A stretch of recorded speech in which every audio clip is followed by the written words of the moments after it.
Hello दोस्तों, आप लोग कैसे हैं। आशा करता हूं कि आप सभी अच्छे होंगे। आज पुनः हम एक सीटेट क्लास से रिलेटेड कुछ महत्वपूर्ण टॉपिक को लेकर आप साथियों के बीच उपस्थित हुआ हूं, जिनमें इन टॉपिक का नाम है बाल विकास के सिद्धांत। बाल विकास के सिद्धांत के अंतर्गत आज हम पढ़ेंगे बाल विकास की अवधारणा, बाल विकास को प्रभावित करने वाले कारक, बाल विकास के सिद्धांत, बाल विकास के सिद्धांत का शैक्षिक महत्व और बाल मनोविज्ञान की शिक्षा में उपयोगिता। तो चलिए चालू करते हैं आज के टॉपिक को। पहला है बाल विकास की अवधारणा। देखिए फ्रेंड, बाल विकास का समान अर्थ बालक का विकास होता है। किसका होता है? बालक का विकास। विकास शारीरिक, मानसिक, संज्ञानात्मक, भाषाई, सामाजिक होते हैं। विकास कैसे होते हैं? सामाजिक होते हैं, मानसिक होते हैं, संज्ञानात्मक, भाषाई और सामाजिक।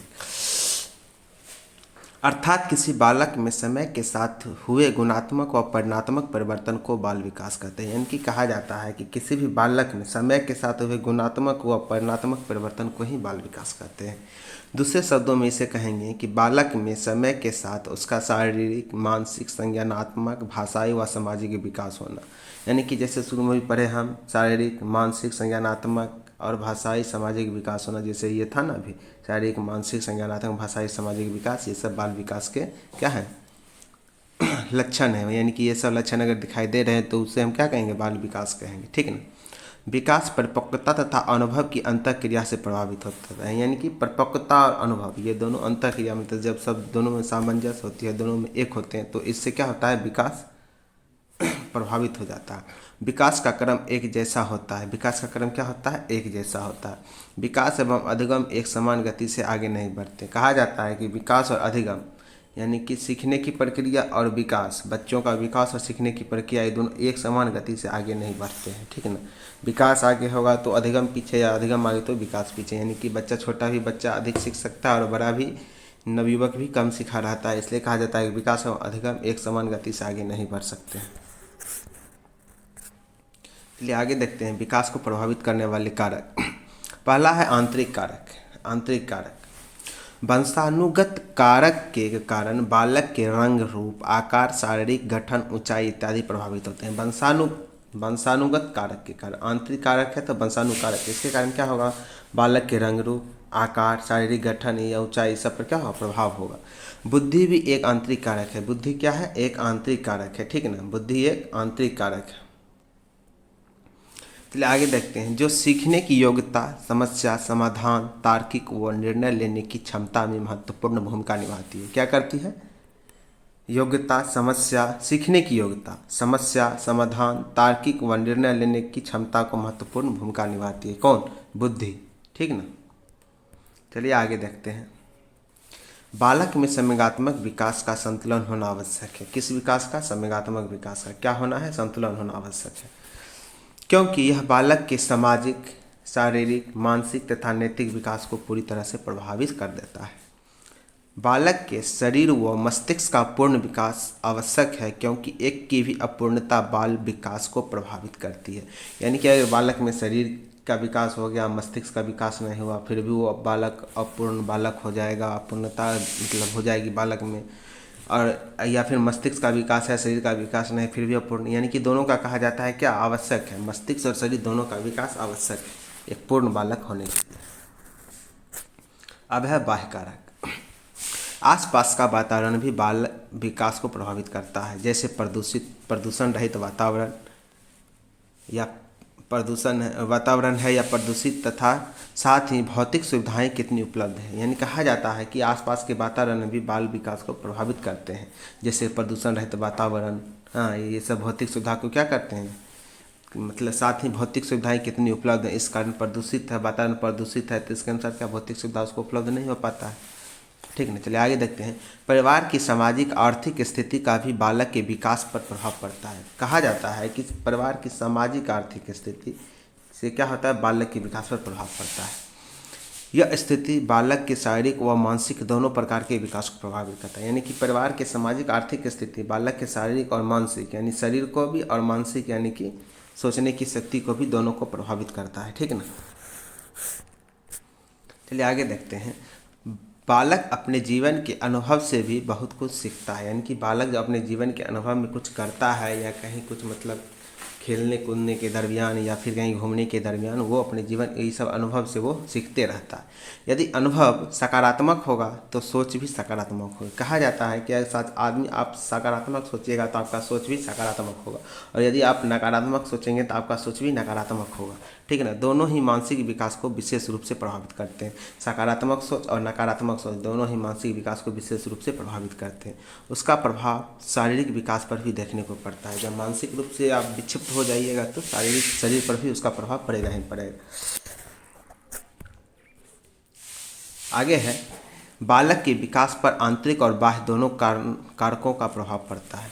कहा जाता है कि आंतरिक और बाह्य दोनों का प्रभाव पड़ता है। यही वजह है कि हम बालकों को उचित वातावरण उपलब्ध कराने का प्रयत्न करते हैं जिससे उसका विकास उचित दिशा में हो सके। इसलिए बालक का क्या करते हैं, उचित वातावरण उपलब्ध करवाते हैं जिससे कि उसका विकास उचित हो सके, अच्छा हो सके, उम्दा हो सके। आगे है बाल विकास के सिद्धांत। पहला है निरंतर विकास का सिद्धांत। क्या है? निरंतर विकास का सिद्धांत। विकास की प्रक्रिया सतत चलती है, यानी कि निरंतर चलती है। ठीक है ना। इसमें गति भिन्नता पाई जाती है। इसमें क्या होता है, गति में भिन्नता पाई जाती है। यह कभी तीव्र तो कभी मंद होती है, यानी कि विकास कभी तीव्र होगा तो कभी मंद हो जाता है। बालक के विभिन्न गुणों का विकास अचानक नहीं बल्कि धीरे धीरे होता है। कहा जाता है कि बालक के विभिन्न गुणों का विकास क्या होता है, अचानक नहीं हो जाता है, धीरे धीरे शनैः शनैः होता है और पूर्ण होने पर स्पष्ट रूप से दिखने लगता है। जब और धीरे धीरे होने के बाद जब पूर्ण हो जाता है तो क्या होता है, स्पष्ट रूप से दिखने लगता है। आगे है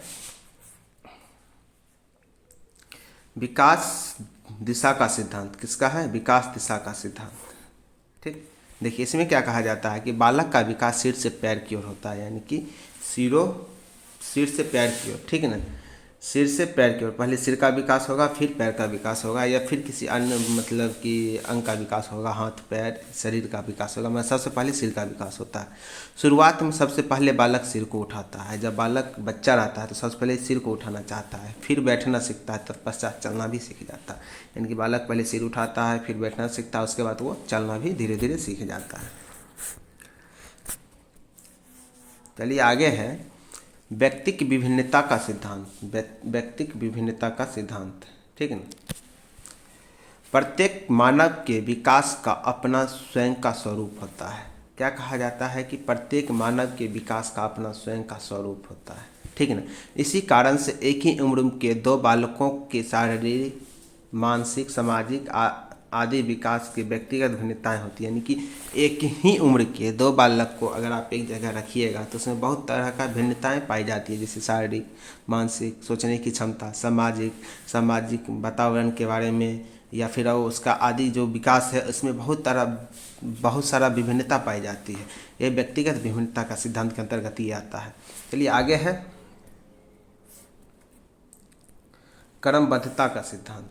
क्रमबद्धता का सिद्धांत। एक ही समुदाय के प्राणी के विकास का एक क्रम पाया जाता है। एक ही समुदाय के प्राणी के विकास का एक क्रम पाया जाता है। ठीक है ना। यह सत्य है कि दोनों बालक एक समान नहीं होते, किंतु उनके सभी अवस्थाओं के विकास क्रम में समानता बनी रहती है।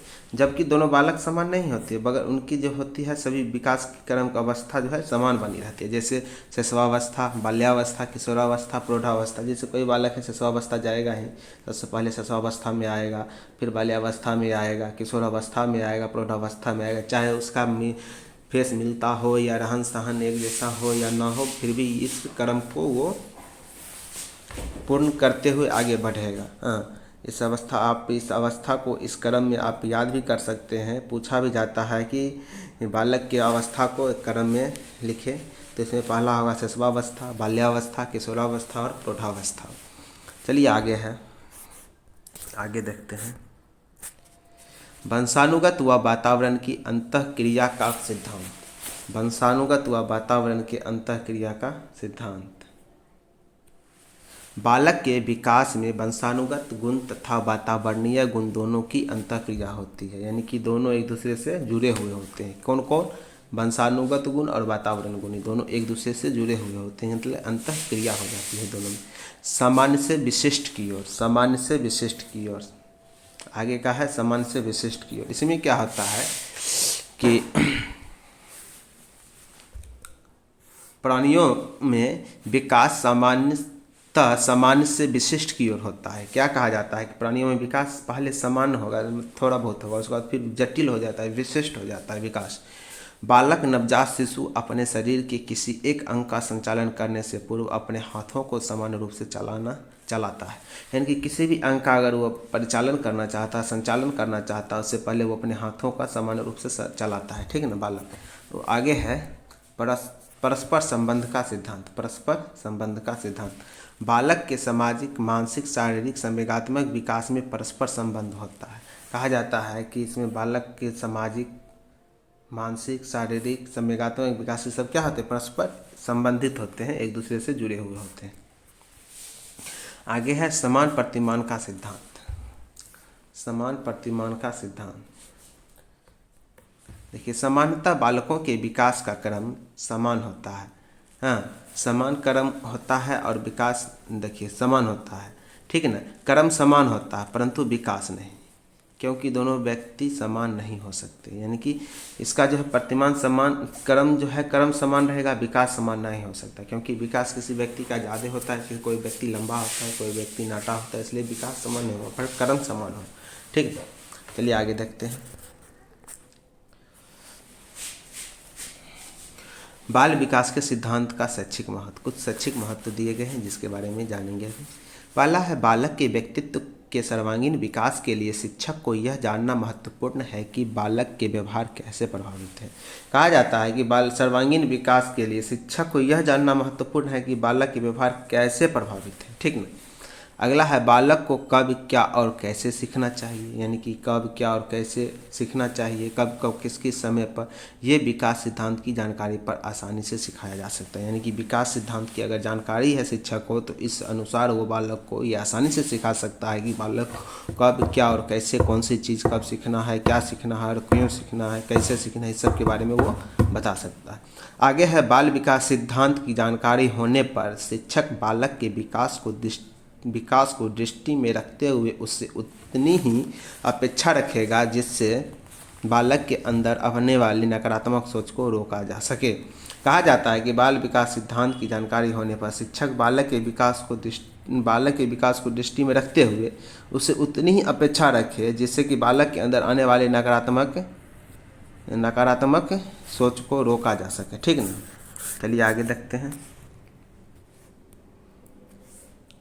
आगे है बाल विकास सिद्धांत की जानकारी से बालक की रुचि, क्षमता, अभिवृत्ति आदि का भी ज्ञान होता है, जो बालक के पाठ्यक्रम निर्धारण में सहायक होता है। कहा जाता है कि बाल विकास सिद्धांत के अंतर्गत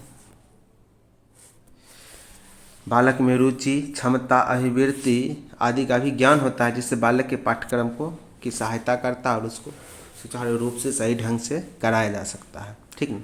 आगे है बाल विकास सिद्धांत की जानकारी होने पर शिक्षक बालक के विकास में सामंजस्य बनाने की प्रेरणा भी देता है, जिसे सामाजिक और संवेगात्मक विकास में, यानी कि सामंजस्य मतलब एक दूसरे से सामंजस्य स्थापित करने का प्रेरणा देता है। किसको, बालक को। कब, जब बाल विकास सिद्धांत की जानकारी हो शिक्षक को, तब जैसे कि इसमें सामाजिक और संवेगात्मक विकास में इससे क्या होता है, इससे सहूलियत मिलती है, इससे प्रेरणा मिलता है बच्चे को। आगे है बाल विकास सिद्धांत की जानकारी होने पर शिक्षक बालकों के लिए उपयुक्त वातावरण का निर्माण करते हैं ताकि बालक का विकास सही से हो सके। हाँ, क्या कहता है कि बाल विकास सिद्धांत की जानकारी होने पर शिक्षक बालकों के लिए उपयुक्त वातावरण का निर्माण कर सकते हैं जिससे कि बालक का विकास सही हो सके, ठीक ना। चलिए आगे है बाल मनोविज्ञान की शिक्षा में उपयोगिता, बाल मनोविज्ञान की शिक्षा में उपयोगिता। बाल मनोविज्ञान की उपयोगिता निम्न है। पहला है बालक के व्यवहार को समझना, बालक के व्यवहार को समझना, ठीक। आगे देखते हैं बालक के स्वरूप को समझना, शैक्षिक प्रक्रिया को समझना, शिक्षण को प्रभावकारी बनाने में, अध्यापन विधि को प्रभावी बनाने में, बालकों को सीखने के प्रति प्रेरित करने में, वर्ग अध्यापन के प्रति अभिरुचि बढ़ाने में, भूमिका श्रेणी को समझने में। ये सब क्या है? शिक्षण के बाल मनोविज्ञान की शिक्षा में उपयोगिता है। ठीक ना। अभिरुचि बढ़ाने में, चलिए आगे भी है, भूमिका श्रेणी को समझने में, वर्ग अनुशासनहीनता के समाधान में, मानसिक स्वास्थ्य को उन्नत बनाने में, स्व विश्लेषण तथा स्व समझदारी में, बालक के व्यक्तित्व के विकास में। ये सब क्या है? बाल मनोविज्ञान की शिक्षा में उपयोगिता है, जिससे कि ये सब बाल मनोविज्ञान की उपयोगिता है जो बालक में ये सब चीज़ की बढ़ोतरी होनी चाहिए और समझदारी होनी चाहिए और इसे बढ़ाने में बालक की रुचि होनी चाहिए और शिक्षक को इसमें मदद करना चाहिए। चलिए साथियों, तो आज का क्लास बाल विकास के सिद्धांत के अंतर्गत आज का टॉपिक यहीं ख़त्म हो रहा है। साथियों, आपसे अनुरोध है कि अगर आपको ये वीडियो अच्छा लगा हो तो कृपया इस चैनल को सब्सक्राइब करें, घंटी के बटन को दबावें और इस वीडियो को लाइक करें, जिससे कि हम मोटिवेट हो सके और आगे आने वाले वीडियो आप तक हम आसानी से पहुंचा सकें। धन्यवाद साथियों।